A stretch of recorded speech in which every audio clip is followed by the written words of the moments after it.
Então, galera, vamos lá. Vamos agora estudar os princípios amparados no artigo 5º, importantes para o concurso, bem dirigidos. A gente já falou de alguns princípios profundamente, como o 5º-2. 5º-1, princípio da isonomia, e a gente aborda sempre ele no início do estudo do artigo 5º, uma igualdade hoje. Inicialmente, a igualdade era uma igualdade formal, onde o Estado tratava diferente, de forma diferente, buscando a igualdade. Então, inicialmente, era a forma de tratamento. Logo depois, na segunda geração, com os direitos sociais, saúde, educação, moradia, saúde para todos, educação para todos, moradia para todos. Então, o Estado passa a ser provedor de resultados, igualdade material. Então, hoje a gente vive a era da igualdade material, onde o Estado também é provedor de resultados, principalmente pela fonte dos direitos sociais. Ok? O 5º-2 é o princípio da legalidade. E aqui a gente estudou a legalidade stricto sensu e lato sensu. O 5º-2 é legalidade lato sensu. Ele diz: ninguém é obrigado a fazer ou deixar de fazer alguma coisa senão em virtude da lei. Toda vez que o artigo reserva à lei a possibilidade dela regulamentar uma situação, e essa lei, essa norma, pode ser feita por várias pessoas, por mais de um poder, por mais de uma autoridade. Então, quando a norma pode ser regulamentada por mais de um poder, a gente diz que ali está o princípio da reserva legal. Aquela matéria, vários poderes podem regulamentar, cada uma do seu jeito, mas sempre dentro de uma legalidade, né? Reserva legal.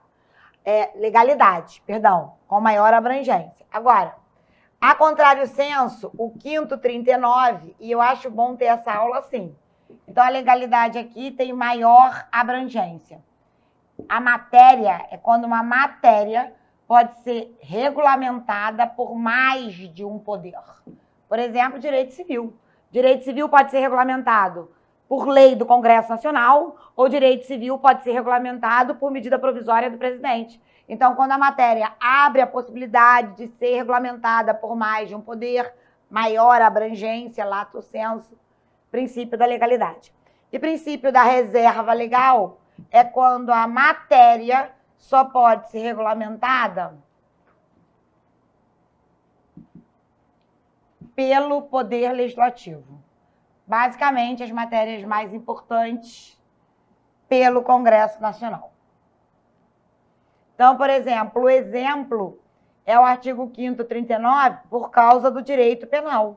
Só quem pode regulamentar direito penal, só quem pode regulamentar direito penal é o Congresso Nacional. Então, todo processo penal, direito penal, principalmente processo penal. Processo penal é uma coisa que me chama muito a atenção, porque literalmente o artigo 62, parágrafo 1º diz: são matérias proibidas por medida provisória. Medida provisória não pode regulamentar nem processo civil, nem processo penal, e também direito penal não pode. Por quê? Porque são matérias reservadas ao Poder Legislativo, porque elas amparam a liberdade. Pensa nisso. Ok? Então, toda vez que a matéria só pode ser realizada, regulamentada por lei, através do Poder Legislativo, a gente diz que ali está em vigor o princípio da reserva legal, porque foi reservado ao Legislativo o poder de regulamentar aquela matéria. Então, aqui é o princípio da legalidade stricto sensu, porque só o Poder Legislativo pode fazer. Princípio da legalidade stricto sensu, porque só o Poder Legislativo pode fazer. Menor abrangência. Princípio da legalidade lato sensu, quando a matéria pode ser regulamentada por mais de um poder. Isso cai pra caramba. A diferença entre lato sensu e stricto sensu. Maior abrangência, menor abrangência. Tá bom? Ok, perfeito. Bom, a gente tem Agora, os princípios, a partir do artigo 5º, e eu tenho aqui, eu tenho que seguir as minhas regrinhas, ok? Os princípios processuais que eu destaco como importantes. Os princípios processuais que eu destaco como importantes.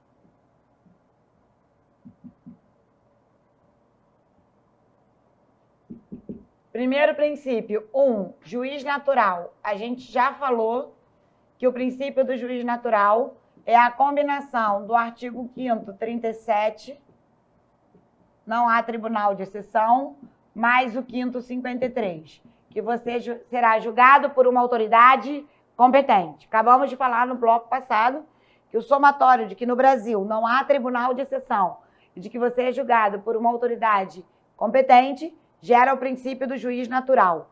O juiz escolhido por sorteio, naturalmente, conhecedor da matéria, que vai representar o Estado juiz no julgamento para que ele tenha imparcialidade. Beleza?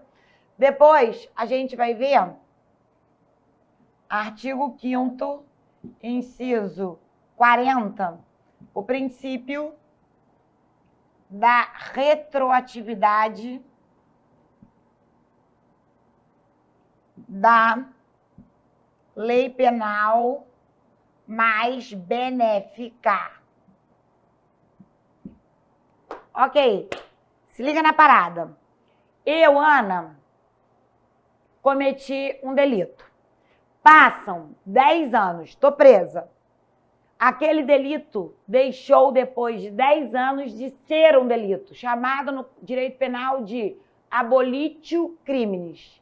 Abolição do crime. Aquilo que era crime não é mais. Então, eu aqui cometi o crime. 10 anos depois, não é mais crime. O que acontece? Isso vai retroagir a data do fato que a Ana cometeu, vai limpar a ficha da Ana, a Ana não terá folha de antecedentes criminais, a Ana vai para a rua, porque a lei penal só retroage para beneficiar o réu, nunca para atrapalhar o réu. E aquilo que eu cometi é esquecido, minha ficha é limpa e fica tudo bem. Isso é para vocês entenderem, num português muito claro. Agora, qual é a pegadinha do concurso? A pegadinha do concurso é questão, hein? Questão. Questão. Por isso que vocês erram. A banca diz, o artigo 5º prevê que a lei vai retroagir para beneficiar o réu. Que lei? Que lei? Sujeito indeterminado. Que lei? Lei penal, lei civil, lei empresarial, lei do direito tributário. Que réu? Então, a banca, ela come a palavra penal e tá tudo bem, fica tudo bem. Não fica tudo bem. Quando a banca come a palavra penal, é falso, porque a única lei que retroage, repitam comigo, a única lei que retroage, a única lei que retroage para beneficiar o réu é a lei penal. Então, comeu a palavra penal é falso. Todo mundo comigo, né? Beleza. Agora, a gente vai ver os outros princípios. O que acontece? O artigo 5º, 41, que é uma norma de eficácia limitada, ele diz, ato atentatório será disciplinado por lei. Ele só tem eficácia se a lei for feita. Ele diz, ato atentatório a direito fundamental será disciplinado por lei. Então, se a lei é feita, essa norma tem eficácia. Ok. O 5º 3 diz, ninguém será submetido a tratamento desumano ou degradante. Na verdade, isso aqui literalmente não é um princípio, mas isso implicitamente gera o princípio da dignidade da pessoa humana. Então, eu só gosto de não passar direto, Porque dependendo do concurso que o cara faz, existe esse raciocínio lógico. Então, assim, explicitamente, esse princípio não tem nome no texto. Nem o 5º 41, nem o 5º 3. Mas, por trás dele, tem um grande princípio, que é fundamento no texto, que é a dignidade da pessoa humana. Porque ele está no artigo 1º, e o artigo 1º é fundamento na Constituição. Então, por exemplo, quem faz prova para órgão de segurança pública, isso às vezes é uma pegadinha. Porque, literalmente, eles não são um princípio, mas existem, porque são amparados pela dignidade da pessoa humana. Perfeito, tá? Ok. O artigo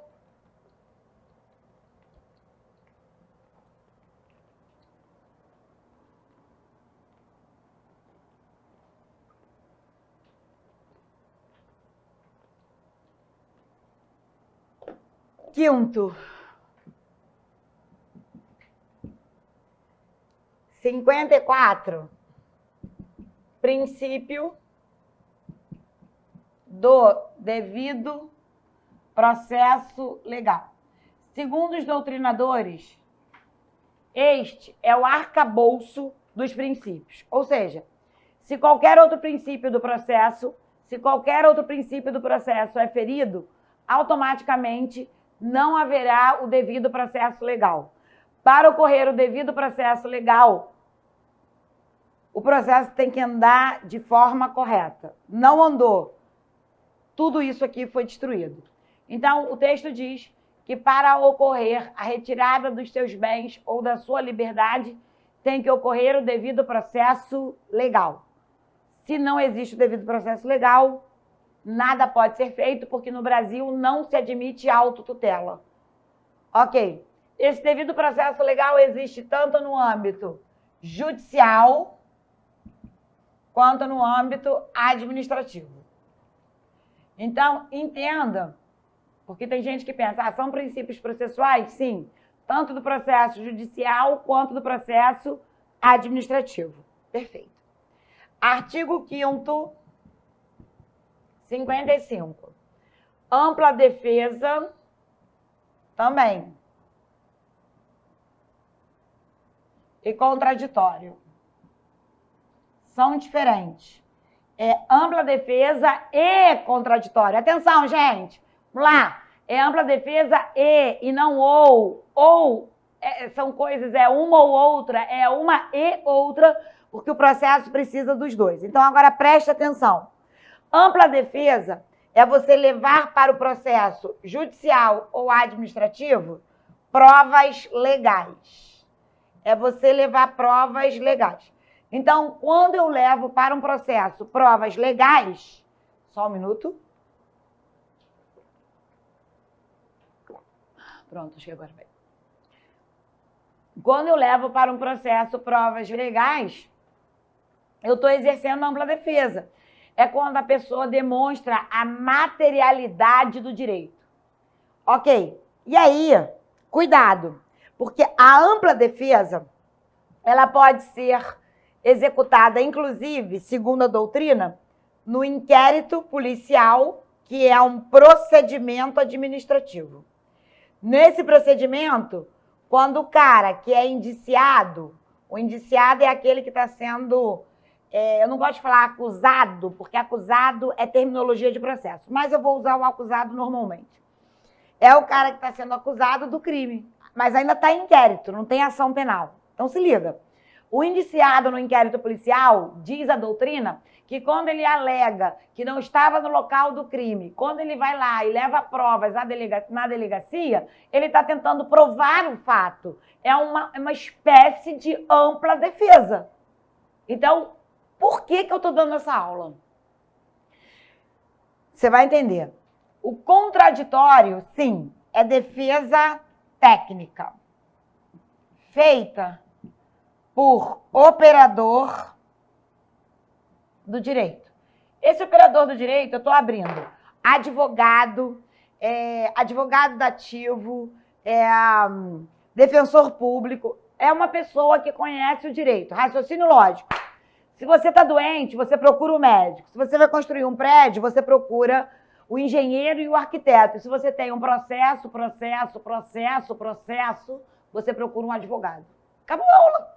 O que eu estou dizendo, gente, é o seguinte. Só quem estudou o direito foi quem ficou 5 anos lá na faculdade. Beleza. Como é que o cara entra numa audiência sendo ali acusado no processo do crime de tráfico sem um advogado? É o advogado que vai exercer a defesa técnica, assim como, tecnicamente, o médico te cura, tecnicamente, o engenheiro constrói o prédio e, tecnicamente, o advogado faz a defesa. Então, quando eu estou no concurso público, atenção, questão. E o concurso público me pergunta, qual o princípio relevante do processo? Qual o princípio relevante do processo? Resposta, princípio do contraditório, princípio do contraditório, princípio do contraditório. Porque só o processo admite defesa técnica, onde o cara te acusa e o advogado vai dizer, não foi assim, foi dessa forma, defesa técnica.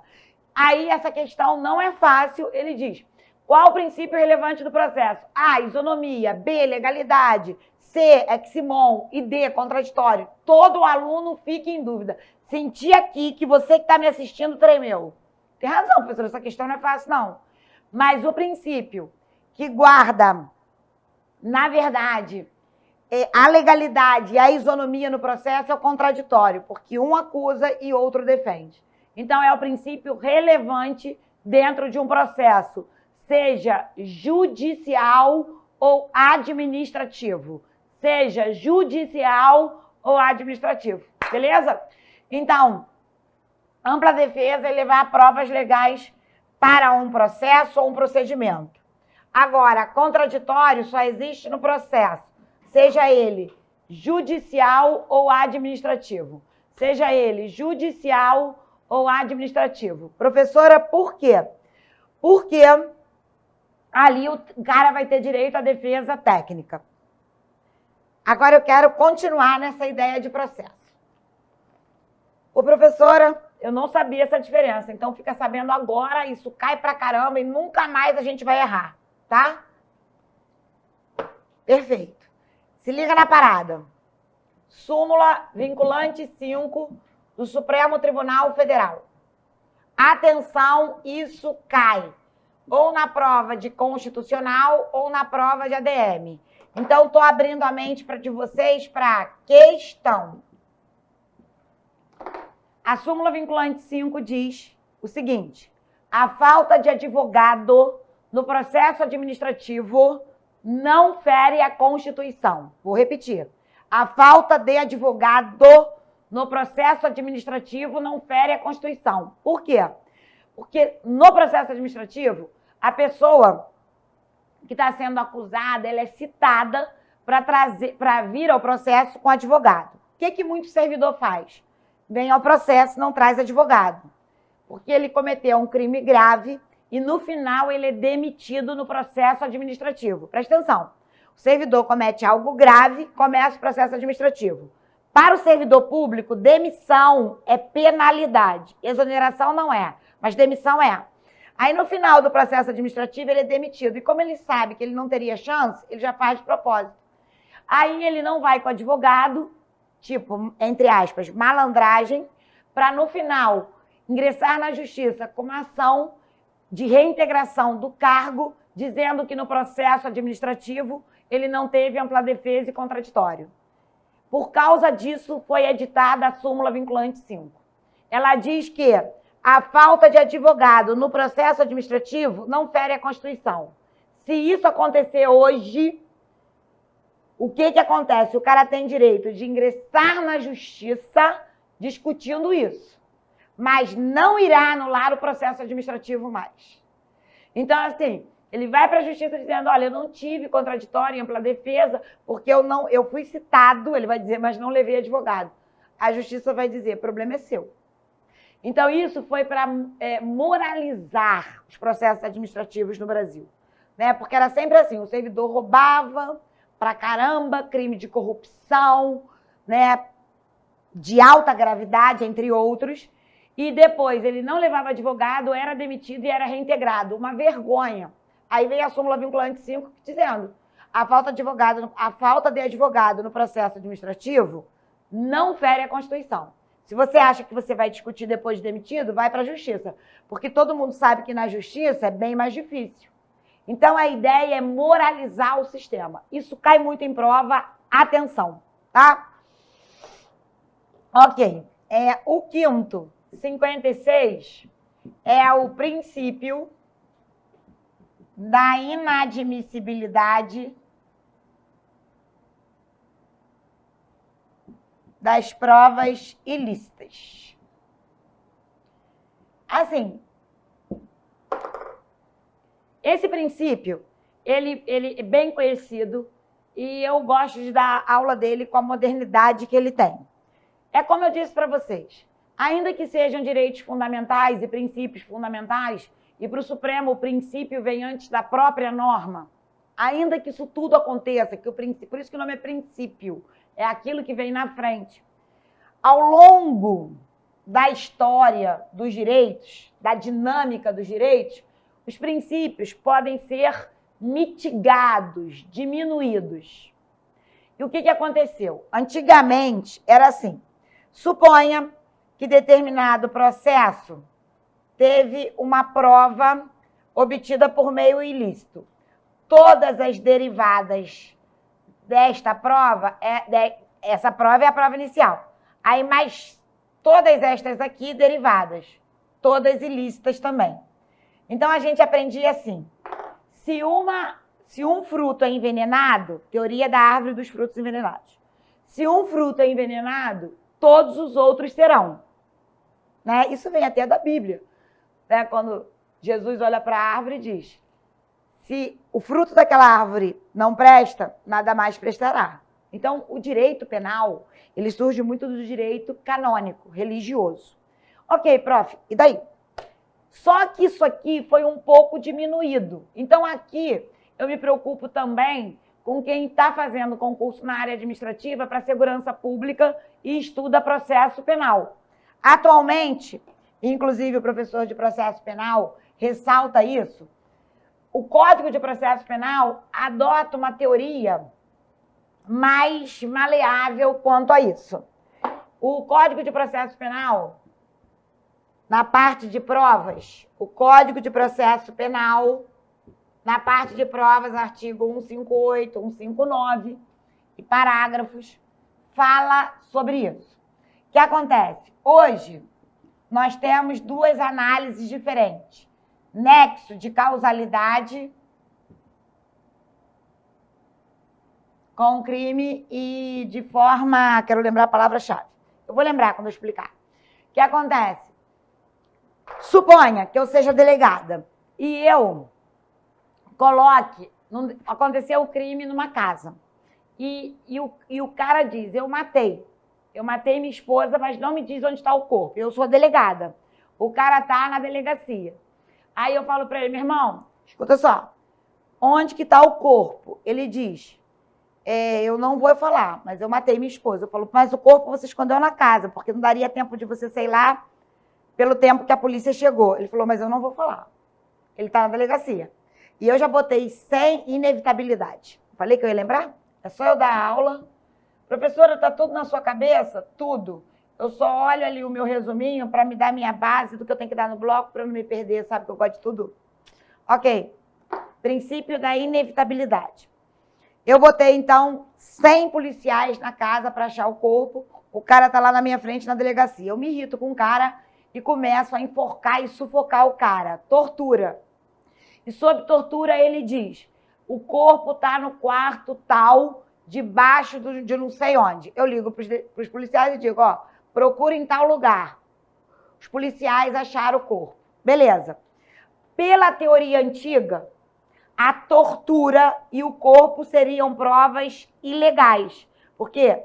Eu só conquistei tudo isso porque eu torturei o cara na delegacia. Eu torturei, achei o corpo. Então, o corpo seria uma prova ilegal na teoria antiga. na teoria nova, por isso que eu digo que esse princípio foi diminuído, o corpo tem nexo de causalidade com o crime. É a materialidade do crime. Portanto, o corpo não é prova ilícita. Materialidade. E, inevitavelmente, eu acharia a prova, porque eu tinha muitas pessoas naquele lugar. Então, a autoridade, só para vocês entenderem, ela encontraria a prova, porque ela estava no local. Inevitavelmente, ela estava lá, ela acharia a prova. Então, é um exemplo que eu dou para vocês entenderem. Então, agora, eu não posso afirmar assim, se uma prova é ilícita, todas serão. Não será mais assim. O princípio foi diminuído, mitigado, do ponto de vista do Código de Processo Penal, no capítulo de provas. Então, se a tortura, nesse caso, passa a ser prova ilícita, porque a tortura é prova ilícita, mas só a tortura, porque o corpo tem nexo de causalidade com o crime. É claro que a confissão dele sobre tortura, eu matei minha esposa, não será considerada para efeitos de ação penal, mas o corpo, sim. O corpo será preservado como prova, porque tem nexo de causalidade, e, inevitavelmente, eu acharia aquele corpo. Perfeito? Então, a gente não dá mais aula assim. Eu não dou, há muito tempo. Se uma árvore tem um fruto envenenado, todos serão. Não. Eu posso ter um envenenado e outro não, desde que tenha nexo de causalidade, e, inevitavelmente, eu acharia aquela prova. Então, não é mais assim. Tá bom? Então, principalmente, quem vai fazer é para segurança. Quem vai fazer prova comum, cai letra de lei, não se preocupe. Mas para quem vai fazer uma prova para analista, tem que ter esse cuidado. E na matéria interdisciplinar, isso te ajuda em penal. Perfeito? O artigo 5º.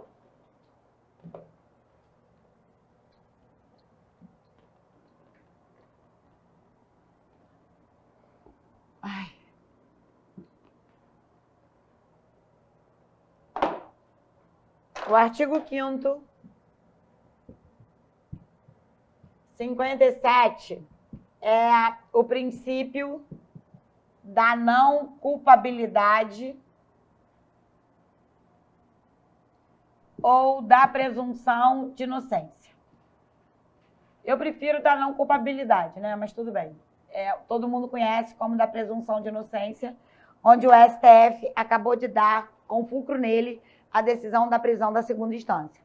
O texto diz que você só é considerado culpado, né? Durante o inquérito você é indiciado, durante o processo acusado e depois do processo culpado. O texto diz que você só é considerado culpado depois que a decisão transitou em julgado. Com fulcro nisso, nesse amparo constitucional, o STF decidiu sobre a prisão no Brasil em segunda instância. Na questão do cara que foi condenado em segunda instância, ele poderia responder em liberdade até transitar em julgado, para não haver um prejuízo maior dentro da sua liberdade, do direito de liberdade. Tá? Então, um princípio que todo mundo conhece, né? E o artigo 5º, 45, princípio da pessoalidade da pena. A pena não passa da pessoa do acusado. A pena. Mas o dinheiro passa. Então, uma coisa é responsabilidade penal, outra coisa, civil. Então, suponha que João matou Antônio, João está preso. João morreu. Ninguém vai para a cadeia no lugar do João. Princípio da pessoalidade ou da intranscendência da pena. A pena não passa da pessoa do acusado. A pena não passa da pessoa do acusado. Mas dinheiro passa. Quer ver? Olha para mim. Em que sentido? Olha para cá. Suponha que esse João que matou Antônio tenha 100 mil no banco. Ok. Aí tem o conceito do Código Civil, como será dividido os bens. 50 mil é da esposa, porque ela é meieira. Os outros 50 mil dos herdeiros não serão dados aos herdeiros até pagar a família da vítima. Se a vítima tem direito aos 50 mil, os herdeiros não vão receber nada. Agora, olha bem, assim como a pena não passa da pessoa do acusado, a indenização também não. Ou seja, suponha que a indenização à família da vítima seja 100 mil. Não tem 100 mil, só vai dar 50 mil. O que eu estou dizendo é que também os herdeiros não são obrigados a pagar a dívida do pai, o que não seria justo. Então, assim como quem paga a pena é quem cometeu o crime, quem paga o prejuízo é quem cometeu o crime, mas respeitando a divisão prevista no Código Civil. Tudo bem? Então, o princípio é da pessoalidade da pena e leva em consideração que direito penal é diferente de direito civil. Perfeito. Agora a gente vai para o artigo 5º. Inciso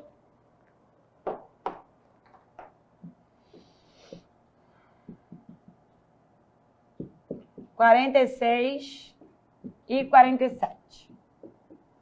Princípio da individualização da pena. A pena, no tipo penal, ela é individualizada. Né? Isso vem até do princípio da reserva legal. Né? A reserva legal diz: o tipo penal e a pena estão descritos em lei. Então, a pena é individualizada. Você vê que o casamento, uma coisa trazendo a outra. Ok, prof, e daí? E daí que aqui ele diz quais são as penas permitidas e as penas proibidas. Aí ele diz, penas permitidas, pena de detenção, pena de reclusão, pena de restrição de direitos, interdição de direitos, beleza, é só decorar. Eu não me preocupo no concurso com elas, vocês sabem. Eu me preocupo com as penas proibidas. Preste atenção. São penas proibidas, ele diz, pena cruel, pena de trabalhos forçados, pena de morte e pena de caráter perpétuo. Aí a gente decora, são proibidas. Só que a pena de morte é uma exceção. A pena de morte é permitida em tempo de guerra. Então, eu tenho que ter cuidado no concurso. Quando ele diz assim, ó, o cara diz, são proibidas as seguintes penas. Aí ele vem, penas cruéis, de banimento, vírgula, morte, vírgula, trabalhos forçados. O que o cara faz? Sempre bota a pena de morte no meio. Porque olha pra mim, essas penas são proibidas. Aí, ponto. A qualquer tempo. A qualquer tempo, não. Porque olha a pegadinha. Por que ele bota a morte no meio?